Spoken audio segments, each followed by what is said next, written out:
As I was getting ready to make this course, I thought long and hard about the fact that this course, being a getting started course, is to give you a push in the right direction. Not a push down the stairs, not a push down the stairs into a basement full of so much knowledge you can never possibly grasp it. Rather, I want to give you a push towards being interested in Ansible, seeing some of the benefits of Ansible, and understanding and being curious about maybe how you can use Ansible in some of your own work. And historically, every single time I've worked on one of my own playbooks, I've turned to some resource to help me understand the changes that I'm making, at least some of the changes that I'm making to my playbooks. And that's because there is just so much to possibly know about Ansible. There is just no way anybody can ever learn all of it, ever. I'm serious about that. If you don't believe me, go look at that all modules index page again, and I'm pretty sure you will come back here nodding your head, and that's just the beginning. So in this module of the course, we're going to look a little bit at how we can be productive at learning and using Ansible to find what we need to know when we need to know it, not to learn everything up front. For example, if I am deploying a server to the Azure cloud, that might be the right time to learn about some of the modules that are available to help with deployments to Azure. I wouldn't dream of learning about all of the possible modules for all cloud providers at that point in time. If my goal was Azure, I would focus on that. And I'd probably drill into just a subset of the modules for Azure for the specific task at hand of deploying a server and just ignore everything else. If you walk away from this module with anything, just walk away with, don't be frustrated not knowing everything there is to know about Ansible. It's far too big of a tool, and it's only one of many tools that you will use for you to know everything about it. So just throw away this notion that you need to know everything about it. I don't even know everything about it, and move on with your day and do something productive with it.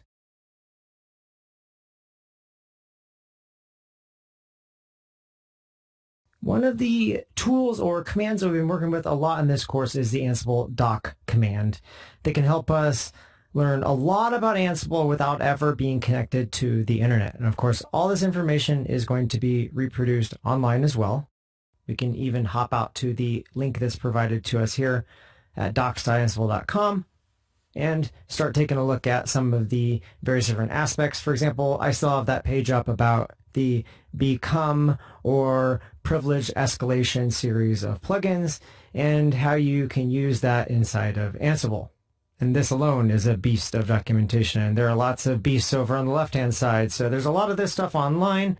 These are guides, which you probably won't find so much in the doc command, but the doc command is really nice and terse at helping you look at a specific plugin or to look at a set of plugins based on a type to help you understand a direction that you might take with Ansible.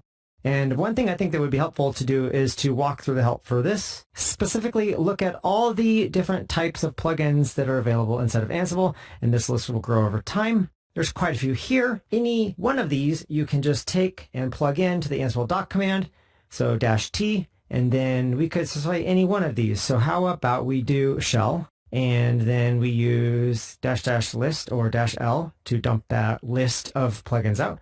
Not a lot in here for plugins for the shell type of plugin, but enough that we could start to then drill in further. So let's say we want to learn about whatever Ansible can do with its C shell plugin. So we can come up here, and instead of --list, we can type in the name of the plugin, which is C shell.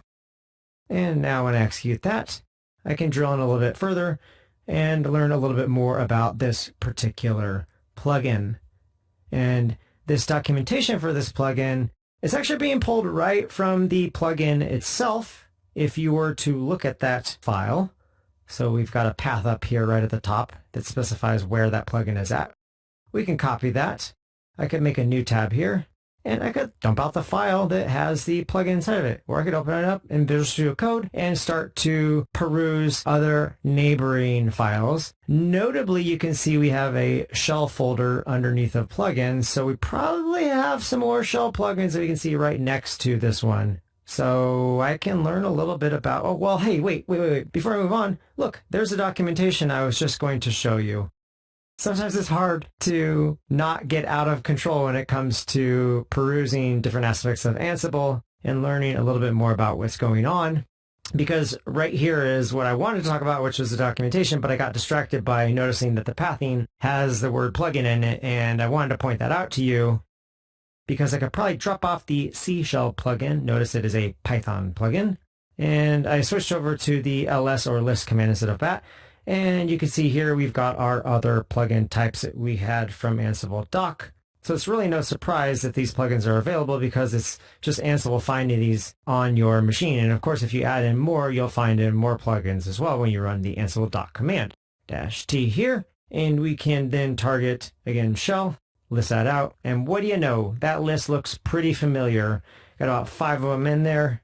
Sure, running a comparison. That looks about the same as what we see here on disk here for these various file names. So we could look inside of any of these to see how these plugins work. All this means that the source is available to do whatever you would like with it, and I would really encourage you to check out the source code. So let's take a look at that next. And not just by randomly looking at a file on disk here from an installation of Ansible, but actually cloning down the Git repository.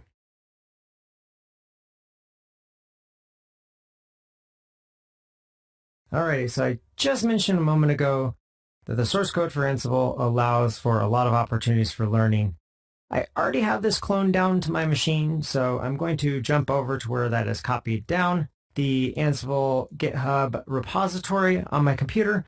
I have this nice Z command, by the way, if you're looking at installing anything on your developer or local workstation that helps you jump around folders. You can type in a little bit of what I've used before, and it will pattern match based on paths and jump me over to the Ansible folder here, which is a GitHub repository. If I list out my Git remotes, you can see this is the Ansible GitHub Git repository that you could access online. So all you have to do is come over to your browser, plug in Ansible/Ansible, and I guarantee you'll probably find the repository as the first link. Just click on that. The link that you have here is enough to go ahead and clone down a copy of Ansible onto your machine, or you could just browse around on the website if you want, if you don't want to pull this down to your machine. GitHub has a pretty nice set of tooling to browse through files. You could look up just about anything inside of here. For example, let's say we wanted to know more about Git. What is exactly available? So we could put in the word Git here and see what shows up, and it might give us a taste of some of the different things that Ansible could configure with regards to Git. And if you look through this list, you might find some things in here that look familiar. Maybe take a moment and do that and come back and see if you see what I see. So I noticed right away that git_config looks familiar. Obviously, it's probably something to do with the git config command that we've run a lot in this course. Looks like we've got some sort of module available to us that allows us to do quite a bit with configuring Git. And sure enough, if you were to look through here, you'll find that. And it's no surprise, I kind of planned it this way. I wanted to gradually evolve our Git config example and show you how over time you might learn a little bit more about what's available in Ansible. And don't be ashamed if you didn't know that there was a module available to work with Git config and you were doing things directly with the command, or maybe copying a file instead with the file module, specifically the files copy module. Nothing wrong with that.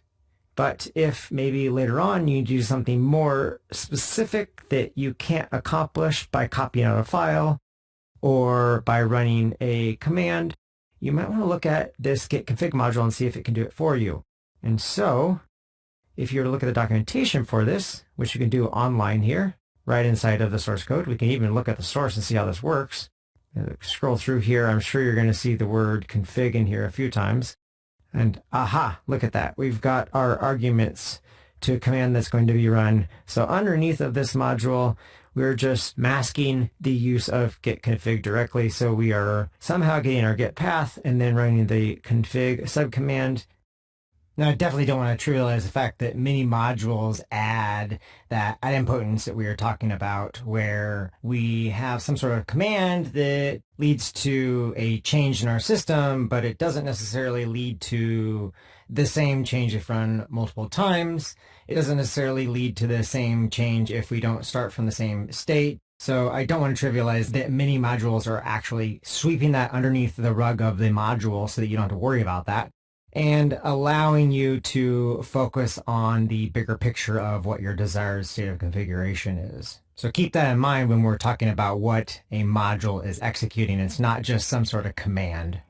That said, I think it can be beneficial to trivialize them, at least for visualization purposes or for learning purposes, to understand that these are just calling out to commands or tools that we already use, wrapping around them, adapting them to plug into Ansible.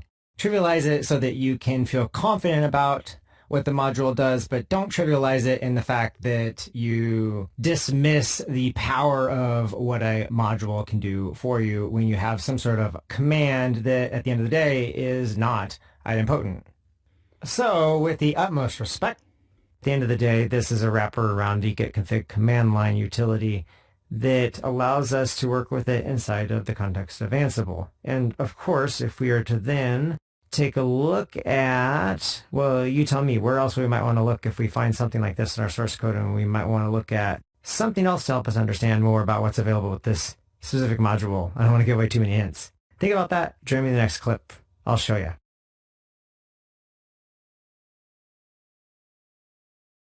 All right, at the end of the last clip there, I gave you a rather ambiguous task, which was to hopefully prompt you to consider how else you might get information about this git config module. And one way you could do that, done it a billion times in this course probably already, is the ansible-doc command. And the default here for the ansible-doc command is going to be a type of module, so we don't have to specify that. Notice that that is implicit and that is magic going on. And I've said before, I'm not always a fan of magic, but in this case it's fine because probably you're going to look up modules most of the time when it comes to using the ansible-doc command.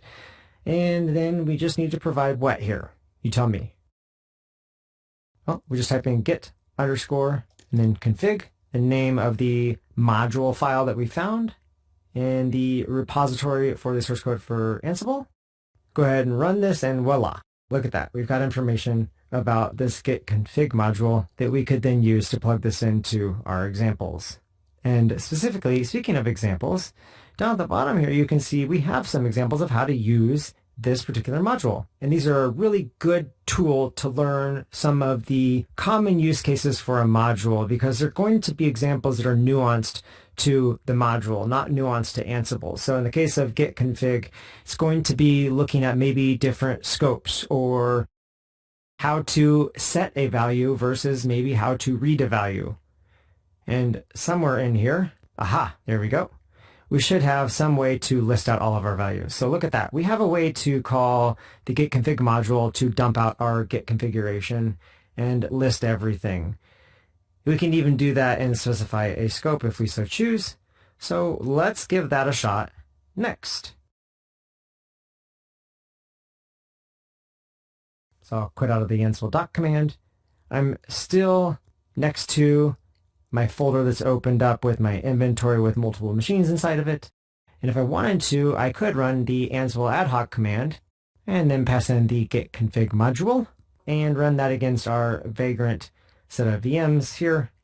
Oh yeah, of course I forgot I need to actually tell it what to do. So let's come back here and give it some arguments. So we've got -a and we've got list underscore all. If you forget what these are, you can go look them up in that ansible-doc page, online or offline. And let's limit this to the scope of global. So a nice way to test if our playbook has worked is to just go look at the state of the machines. And voila, there you go. We have our configuration as well as some additional information about each of the different nodes. So this time we have Ubuntu 11, and here are the config values, dumping out the entire set of config values for the global scope. Aha, look at that, our email and name. Same thing for Ubuntu 10, same thing for CentOS 21 and 20. So we are good to go. So this would be a great way to test things out, is just use this git config module directly. Instead of maybe the command module that we were using, if you remember, instead of our playbook in the last course module, we use the command module to run git config. We registered a variable to capture the output just to make sure that we could always dump out with the debug module the output of that git config command? Well, that could all be simplified down to a simple call to the git config module and pass along that we want to list everything out. One quick aside, if I may. I don't know that I pointed this out enough before, but the command module and the debug module are examples of modules that are not idempotent. So they are not ensuring some sort of desired state. They're just showing you something about your existing system. So in this case, showing us our Git configuration. It's a way to inspect and learn about Ansible. So not every single module that comes with Ansible is about ensuring a desired state. Don't take that away from this course. Quite a few of them are, but quite a few of the ones that you'll use to learn about Ansible are actually going to be introspective or things that look at the state of our environment so that we can learn about it as we make changes to it using the Ansible modules and become comfortable with those modules and trust that they can do the work of an idempotent module to take us to a desired end goal no matter what the beginning state is. All right, enough with the aside. Let's get back to the code and our example. Instead of all of this, perhaps we could come up here, and I would get rid of the other tasks below, but why not just add an additional task to show you a different way to do this? And we could say the git config module simplifies listing our configuration. I'll prove that to you here, even though I haven't proved that to you yet.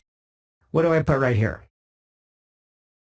So I want to run the git_config module, and then I need to provide the various values. So we'll do list_all. We'll set that to yes to enable it, and then scope equals global. And so that's all we have to do to provide an alternative to this huge blurb down below here as far as printing out our git configuration is concerned. That just happens to be the nuanced way that this git config module works. I haven't shown you it yet, but let's go ahead and execute this playbook. Back at the command line, we're sitting right next to that playbook file. Ansible playbook again, just run that playbook file. We'll dump everything out. Again, we're running all the same commands again. That's fine because all we want to look at is what shows here when we use the git config module. We'll scroll back up to see that. Boop-a-doop-a-doo. It doesn't actually show like I thought it did. So we go ahead and specify the -v flag here. Scrolling up here, let's look at what comes out of the git config module. Here we go. All right, git config module simplifies listing our configuration, and that is still a true proposition, even though I have to still add the -v flag. Because look here, we have our config values, a simple single, well, I think it's a simple single anyways, set of key value pairs inside of our JSON object coming back for each of our hosts to show us the git configuration. It's up to you though. If you like the other approach, that's fine. I think this is quite a bit of information here. This can sometimes become a bit hard to read through. Even when I use the debug module, it can be hard to read through. So one way you could do this to avoid all of this inside of your playbook file, at least, there you go. That can be used to replace what we had below for dumping out our git configuration. So this is the evolutionary approach I think is healthy to take when it comes to learning about Ansible and even using Ansible. There's nothing wrong with using command and debug. However, if you learn about git_config as a module, why not use it? Why not, over time, evolve your playbooks to become easier to understand and easier to read through and simpler in this case? Or maybe just leave them as they are if they don't really matter and they work. I hope you're starting to see that the message of this module is that you're not going to learn it all up front, so you're naturally going to have to adopt what you learn along the way and do some refactoring of your playbooks along the way to incorporate that when it makes sense.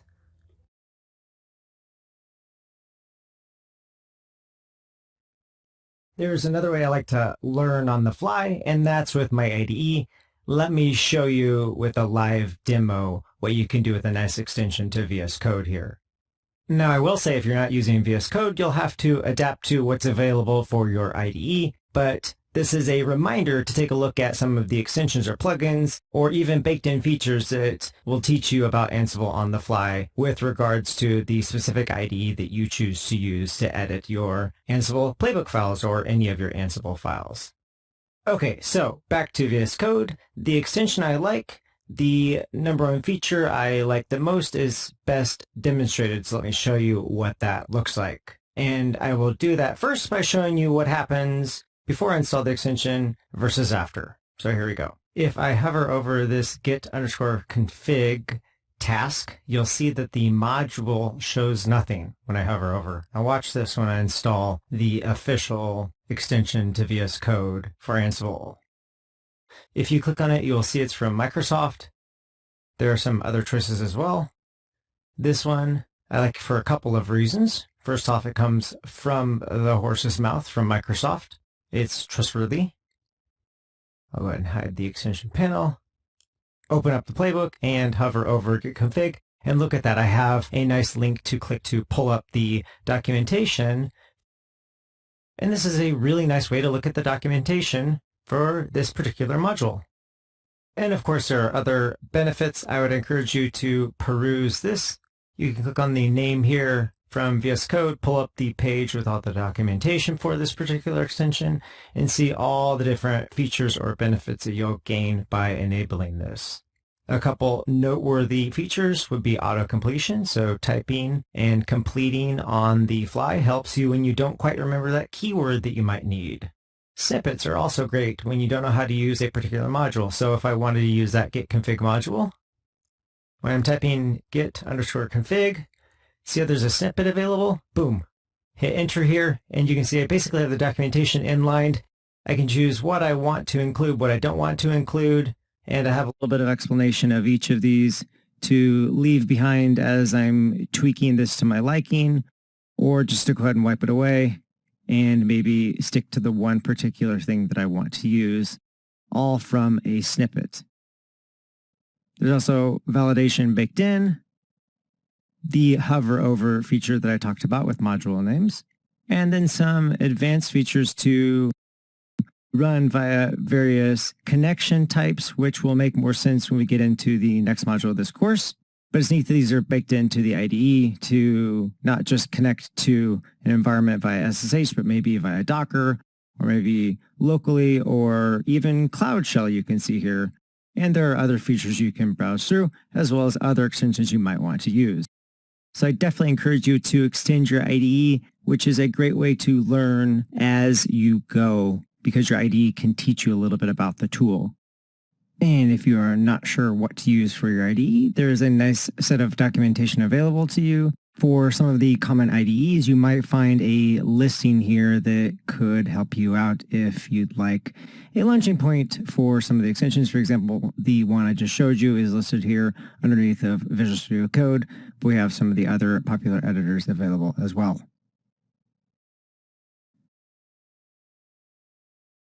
Throughout the course, you may have noticed that when I was typing my commands, they completed. Now that might have been an alias that I showed you before, but it could also be the command line completion that I have set up. For example, here I can tab through the various commands that I've installed that start with Ansible. This is just a function of my shell, but then once I drill into something specific to Ansible, like maybe the ansible-doc command, I can hit dash and then get some completion for the options for the ansible-doc command. That is a function of installing some sort of completion for Ansible. Now, there's more than one way to accomplish this. With the version 2.9, you can use a guide here that's provided in the documentation. I'd suggest to follow this for the shell that you are using to install the official completion. If you don't like that, though, there are other people that provide third-party completions, if you will, or community completions for Ansible. Sometimes these provide a more complex or advanced set of features to their completion of the Ansible flags or the various values that you might pass to a flag at the command line. Really, you can't go wrong as long as you've got some sort of completion set up. And while we're on the subject of completion, let's briefly touch on one more thing that might be helpful to help you learn.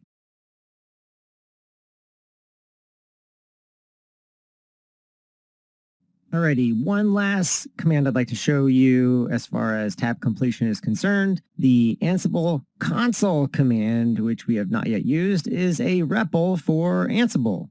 Now to demonstrate this, I want a brand new clean environment. And to do that, I will use something familiar to you Docker folks instead of using a VM this time. All I'm doing is spinning up a Python container with a bash shell process running inside of it. So I have Python installed more or less, and bash is completely isolated. You could think of it as a VM if you're not that familiar with containers. And then inside of here, you can see we don't even have the Ansible command available. So I could do a pip install here, pick Ansible, give this a second. I will pause the recording.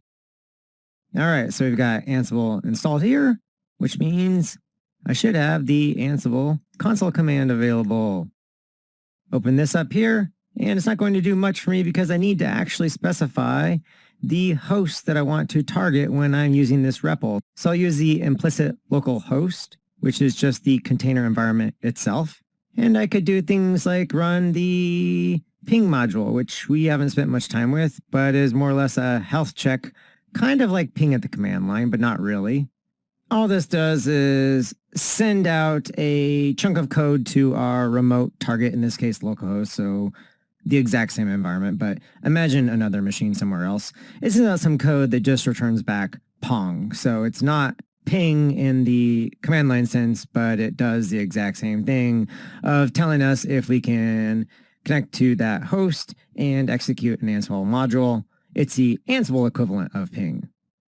Hey, and guess what? This is another command that is not about ensuring some sort of desired state. It's really not an idempotent module, though it doesn't alter anything, so I guess actually it is. But hey, we won't get into that discussion right now. I can run this, get a result back, you can see, for localhost. So you can specify your own inventory when you're working with this REPL and execute commands against that inventory and have multiple machines if you would like. And the nice thing is, if you don't know what exactly you might want to do, you can just type something in like git and hit tab.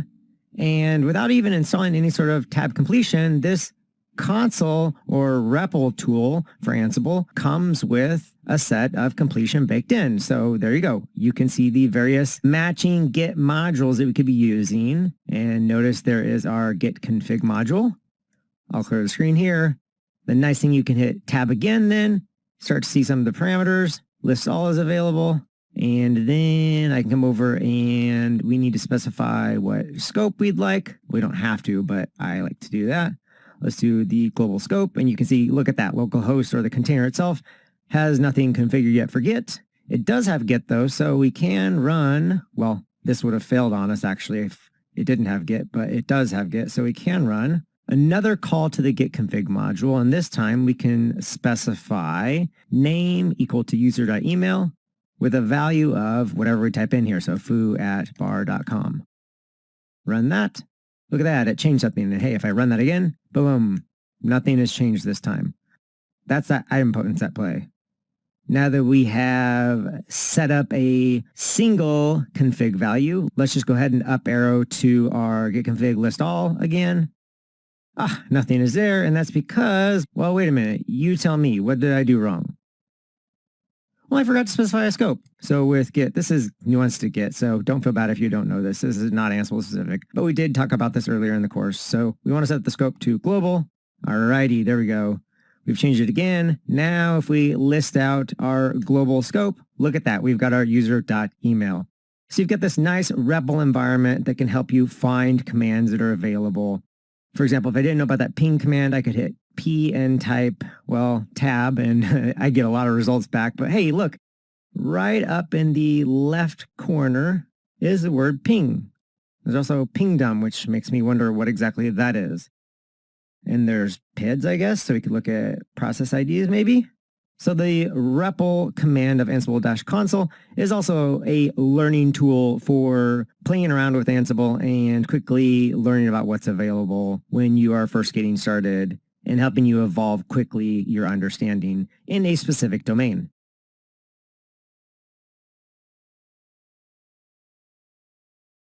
I'd like to take a moment and come back to the source code and talk about a few last things here to wrap up this module. We now know that the source code is a great place to learn about what's available with Ansible. We also have the docs. We have ansible-doc. Don't forget, we have the Ansible inventory command that we learned about in previous modules. And I like to set up aliases for these. We have Ansible inventory list, and we have the Ansible config list subcommand to list out our Ansible configuration. And don't forget, any of these main commands, you can also grab the help for these with the -h flag. This can be a helpful way to learn about what is available.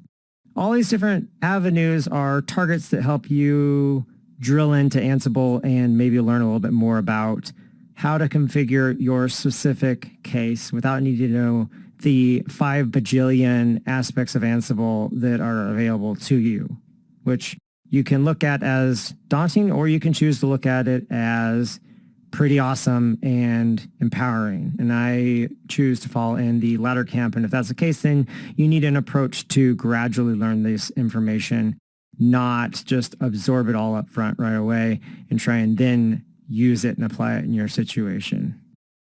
And I think this is really good enough as far as showing you some of the avenues that are available to you. I could go on and on and on and on and on and on and on about what resources are available.